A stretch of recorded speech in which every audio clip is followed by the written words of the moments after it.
O, grabe, di ba? Your hopes and fears, this is more on hopes, mga kapiksi. This is financial abundance and stability and security. Sabi ko naman sa inyo guys, talaga suswertehin kayo and suswertehin kayo sa pera. Magsisimulang magbago yung takbo ng swerte mo sa pera basta nag-focus ka sa iyong healing, mga kapiksi. Okay?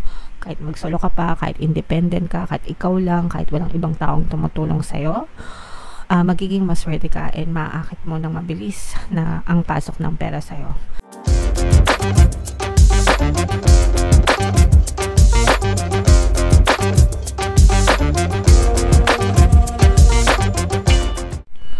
Hello guys, hello Leo. Welcome back to Pinoy Pixie Tarot. Ang pamagat ng episode natin for tonight is Story Mo Ba To? Ito is timeless reading para sa Leo, Sun, Moon, Rising Sign, and Venus. Sa reading na to guys, titignan natin where you are right now, mga potential and challenges nyo, what you need to focus on, your past, present, and future energy, mga kapiksi, mga suggested approach, and what you need to know guys. So, shuffle natin to guys. Hanapin natin yung energy ng Leo.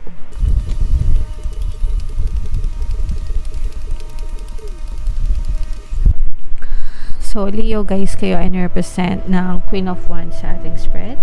General lang guys, pwede mag-resonate, pwedeng hindi, pwedeng positive, pwedeng negative. So, where you are right now, comment down below guys if feeling your resonate to. Where you are right now, Leo, you're focusing on your healing, mga kapiksi, no? Kung ano mang healing yung ibig sabihin nito para sa inyo. Pwedeng yung iba sa inyo sa physical healing, kung nagkaroon kayo ng sakit or ng karamdaman, ganyan. For some of you naman, pwedeng sa mga emotional healing nyo, mental healing, ganyan. Kung nagkaroon kayo ng failure, ng heartache, ganyan-ganyan. Pero you're focusing on your healing, mga kapiksi. Focusing on forgiveness, focusing on acceptance, mga kapiksi, cleansing din for some of you. Parang sinusubukan yung tanggalin yung mga kanigahan sa buhay nyo, eliminate the negative and accentuate the positive, mga kapiksi. Okay? And yung mga potential and challenge, this is more on potential guys, no? Kapag kayo ay nag-heal na, kapag naging okay na kayo, magsisimulang pumasok yung swerte sa buhay nyo. Guys, pakinggan nyo guys, no, yung ating bagong subliminal, pantaboy ng malas, pang-akit ng swerte. So, kapag kayo ay nag-heal, mga kapiksi, diba, yung mga negative emotions natatanggal, yan, yung mga negative emotions kasi guys, nagdadala yan ng kamalasan sa buhay. Okay? And kapag kayo ay nag-heal sa kahit anong paraan guys, no, especially yung mga negative emotions nyo, block kasi yun. Pag sinabing block, balakid, no? Kapag naalis yun sa dibdib nyo guys, gumagaan yung puso nyo, gumagaan yung buhay nyo, gumagaan din yung daloy ng swerte nyo. Okay?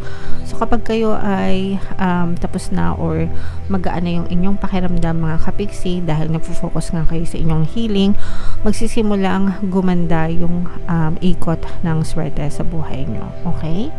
So, ito guys, i-mind nyo yan, no? Mind healing, mind swerte, mind good luck, mind good fortune. And what you need to focus on, guys, you have to eliminate your fears, eliminate your doubts, no? Trust yourself, trust your intuition, mga kapiksi. And alisin yung mga kuda, guys, no? Yung mga duda, yung mga kuda.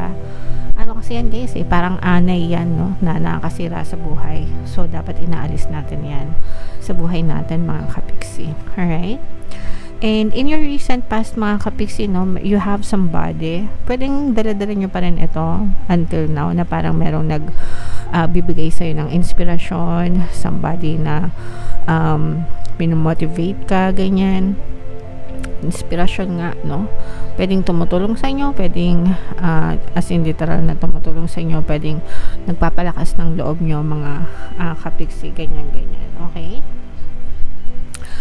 And your greatest strength, guys, eto guys, ang ganda-ganda nito kasi uma-action kayo and yung mga, kumbaga, maliliit na action, yun yung greatest strength nyo and madali kayong mapasaya, okay? And kapag kayo always find happiness dun sa mga little things, sooner or later, big things, big wins yung dadating sa inyo. Kasi na-accumulate yan guys The more na pinapansin nyo, yung mga small wins nyo, yung mga small successes nyo, you're attracting more of it sa buhay nyo. And sooner or later, may kita nyo na malalaki na pala yung mga wins nyo. Mga wins, mga panalo sa buhay. Okay? So, So, ipagpatuloy nyo lang yung ugali na yan. Mga kapiksi, appreciate all the blessings and make sure na nagpa-progress kayo kahit mga small progress lang kasi malaking contribution yan sa big progress nyo sa buhay nyo. In the near future, guys, no, pwede kayong maka-experience ng mga money problems, ng mga coldness, ganyan. Pero doon kayo matututo Doon kayo matututo. Doon sa mga problema, doon sa mga challenges, guys. Pwede nyo rin ma-experience in the future na parang nawawala sa buhay nyo yung mga ibang tao, no? Ibang tao na parang bigla na lang silang nawawalan sa buhay mo, sa quantum bubble mo. Ibig sabihin, hindi sila relevant, no? Hindi sila importante. In short, wala silang ambag. Wala silang ambag, wala silang magiging magandang ambag sa buhay mo. And okay lang yun, guys. Okay lang yun kasi habang tumatanda tayo, habang nagkakaedad tayo, kung sino lang talaga yung dadating yung time na malalaman mo kung sino lang talaga yung mga importanteng tao na magi-stay sa buhay mo no matter what, even mga relatives, even mga kamag-anak, no? So yeah, wag mong masyadong iyakan yung mga taong nawawala sa'yo, bigla na lang nawawala, ibig sabihin hindi sila relevant sa buhay mo. Okay? Mga suggested approach, guys, i-amp mo pa, no? I-level up mo pa yung iyong kabuhayan. Mag-invest ka sa sarili mo kasi ikaw lang din naman yung makakatulong sa sarili mo. So, invest in your skills, invest in your knowledge, believe in yourself, be confident, ganyan. The more na nag-invest ka sa sarili mo, the more na mas marami ka pang pwedeng marating sa buhay mo. Kasi, at the end of the day, guys, no, walang ibang makakatulong sa inyo, kundi yung sarili nyo. Okay? So, make sure na talagang nag-i-invest kayo sa sarili nyo, mga kapiksi. What you need to know, again, guys, this is you, this is your energy. Okay? Believe in yourself, mga kapiksi. Maniwala ka. Believe in yourself. Trust yourself. Trust the universe as well, mga kapiksi. And okay lang. Kumaga parang may mga times na ikaw lang din yung kikilos for yourself, no? Makikilala ka lang ng ibang tao kapag ka nagkaroon ka na ng pangalan sa sarili mo, 'di ba? Sometimes ganun. Pero kahit na, 'di ba? They don't matter. Ang importante is ikaw. Anong gusto mo sa sarili mo? Anong gusto mong marating for yourself? Hindi mo naman kailangang patunayan sa ibang tao kung ano yung kaya mong gawin. Ang importante is ano yung napatunayan mo for yourself. Okay? O, grabe, diba? Your hopes and fears, this is more on hopes, mga kapiksi. This is financial abundance and stability and security. Sabi ko naman sa inyo, guys, talaga suswertehin kayo and suswertehin kayo sa pera. Magsisimulang magbago yung takbo ng swerte mo sa pera basta nag-focus ka sa iyong healing, mga kapiksi. Okay? Kahit magsolo ka pa, kahit independent ka, kahit ikaw lang, kahit walang ibang taong tumutulong sa'yo, magiging maswerte ka and maaakit mo ng mabilis na ang pasok ng pera sa'yo. Pero right now, you have to focus on yourself, focus on healing, mag-meditate, mag-contemplate, mag-cleanse, magpatawad, magkaroon ng acceptance, focus on the love and light, alisin yung mga balakid. Okay, yung mga negative energies, mga negative emotions, guys, again, balakid yan. So, make sure na alisin nyo yan sa puso't isip nyo para talagang managana at swertehin talaga kayo sa buhay nyo, mga kapiksi. And yung potential future, eto guys, so malayo pa yung mararating nyo, as in mataas talaga yung energy level nyo, mga kapiksi, kung saan mo gustong pumunta, ayan guys, so, talagang persistent. Ibig sabihin nito, you have a lot of reserves, you have a lot of energy sa future mo, lalo kang gaganahan kasi pag pumapasok na yung pera, syempre gaganahan ka na. Di ba? Na totoo naman, nakakaganang pumasok sa trabaho pag malaki yung sweldo, pagka may incentive, pagka may bonus, di ba? Gaganahan ka talagang pumasok sa trabaho. So, in your case, mga kapiksi, kasi nga, magiging maganda na yung daloy ng pera sa inyo, so mas lalo pa kayong gaganahan sa buhay nyo. Okay?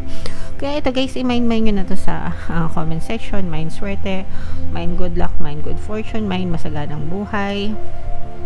Okay? Para talagang managana kayo, ganahan talaga kayo sa buhay nyo. Okay? Alright. So, comment down below, Leo, if feeling nyo naka-resonate kayo dyan. Tingnan natin yung additional na mensahe sa inyo guys gamit itong deck na to. Shuffle ko muna. Habang sinashuffle ko to, panoorin nyo muna yung video natin regarding sa ating paano mag-manifest ng abundance video course. Kapiksi, sawa ka na ba sa mga struggles at hirap sa buhay mo? Masipag ka ba at masikap sa buhay ngunit hindi ka pa rin umaasenso? Ilang beses ka na bang nag-attempt mag-negosyo at mag-invest pero palagi ka pa rin nalulugi? Sa pagkakataon na ito ay maaaring may subconscious beliefs ka na nagiging balakid sa iyong pag-unlad at pagyaman. Introducing, paano mag-manifest ng abundance video course. Dito ay matututunan mo ma-overcome ang mga balakid mo para tuluyan ka ng umunlad, umasenso, sumagana, maging matagumpay, successful at maswerte sa iyong kabuhayan, pera, trabaho, negosyo sa lapi at kaperahan ng bonggang-bongga. Dali, mag-send na ng email sa pinoypixitaro@gmail.com at simulan na ang iyong pagyaman ngayon. Alright, so sa lahat ng gusto mag-avail ng course guys, 500 pesos discount yung offer natin, promo, para ngayong July until July 31. So, avail nyo na guys, sobrang ganda talaga. And meron tayong bagong course guys, paano mawala ang third party at magkaroon ng harmonious na relationship para mawala na yung mga kabit ng jowa nyo and mawala na rin yung sakit ng ulo nyo guys. Super sale tayo until July 31, 30% discount. Avail nyo na guys, sobrang ganda. Ito guys, grabe talaga yung additional message sa inyo, manifestation, okay? So, meron ka ng manifestation, meron ka pang swerte, meron ka pang financial abundance. So, parang sinasabi dito guys sa inyo na talagang magmamanifest itong swerte na to at magmamanifest talaga itong maraming pera sa buhay nyo. Maaakit nyo talaga ito, mamamanifest nyo ito mga kapiksi. Pero pagdating sa manifestation guys, kailangan focus, kailangan consistent, kailangan persistent. Hindi yung positive ka ngayon, tapos pag wala kang nakitang resulta bukas, negative ka na naman. Maraming ganyan, no? Nati-trigger porque wala silang nakikitang resulta agad-agad. Nag-give up na sila. So, ang balik sa kanila noon is magpapakanega na naman sila. So, hindi ganun guys, no? Manifestation is a habit, no? It's a lifestyle. It's a part of your life.